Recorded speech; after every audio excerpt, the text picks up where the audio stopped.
Сәлем менің қымбатты тыңдармандарым. Менімен бірге болып, ертегілерімді тыңдағандарыңызға рахмет. Алдағы уақытта тағы қандай қызықты ертегілер тыңдағыңыз келеді? Менің каналыма тіркеліп, лайк басып, комментке жазып отыруыңыз сұралады. Ал бүгінгі тыңдайтын ертегіңіз бұршақ дәнін сезген ханшайым. Баяғы заманда бір патшалықта ханзада өмір сүріпті. Күндердің бір күнінде ол ер жетіп, үйленбекші болады. Үйленгенде де қалыңдығы нағыз ханшайым болса екен деп армандапты. Ол бүкіл жер бетін аралап, өзінің көңілінен шығатындай жар таппай, әбден шаршап шалдығады. Өзінің жолында ол талай ханшайымды кездестіреді. Бірақ олардың нағыз ханшайым екеніне көзі жетпейді. Бәрінің бойынан бір мін тапқандай болады да тұрады. Нағыз ханшайымды таба алмағанына көңілі толмаған ханзада үйіне жабырқау оралады. Бір күні кешке қарай ауа райы бұзылып, күн күркіреп, найзағай жарқылдап, жаңбыр жауып, жер-көктің бәрі астан-кестең болып кетеді.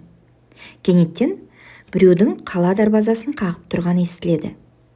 Қарт патша барып есік ашады. Дарбаза сыртында бір ханшайым тұр екен. Түрі сондай аянышты.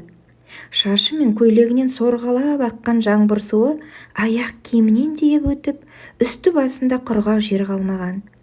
Және өзін нағыз ханшайыммын дейді. Оны біз әлі тексеріп көрерміз деп ойлаған патшайым ештеңе деместен жатын бөлмеге кіріп кетті. Кереуетке жиналған төсекті алып тастап, жалаң қабат тақтайдың бетіне бұршақ дәнін қойды да, оның үстінен 12 мамық көрпе тастады. Ол көрпелердің үстінен тағы да қаз мамығынан жасалған 12 құс төсек салды. Осы кереуетке ханшайым жатып шықты. Ертеңгісін одан патша отбасы қалай тыныққанын сұрады. «Несін сұрайсыз? Өте нашар», деп жауап берді ханшайым. «Түні бойы көз ілмедім. Мына төсектің астында не барын бір Құдай біледі. Қап-қатты бірдеңенің үстінде жаттым. Енді міне бүкіл денем көгала қойдай. Бұл не масқара?» Сонда ғана бұл қыздың нағыз ханшайым екеніне бәрінің көздері жетті. Қалай дегенмен, ол 12 мамық төсеніш көрпенің және 12 құс төсектің үстінде жатса да, бұршақ дәнін сезді. Әрине, мұндайды тек нағыз ханшайым ғана сезіне алар еді. Нағыз ханшайымды тапқанына күмәні қалмаған ханзада оған үйленіп, дүркіретіп той жасады.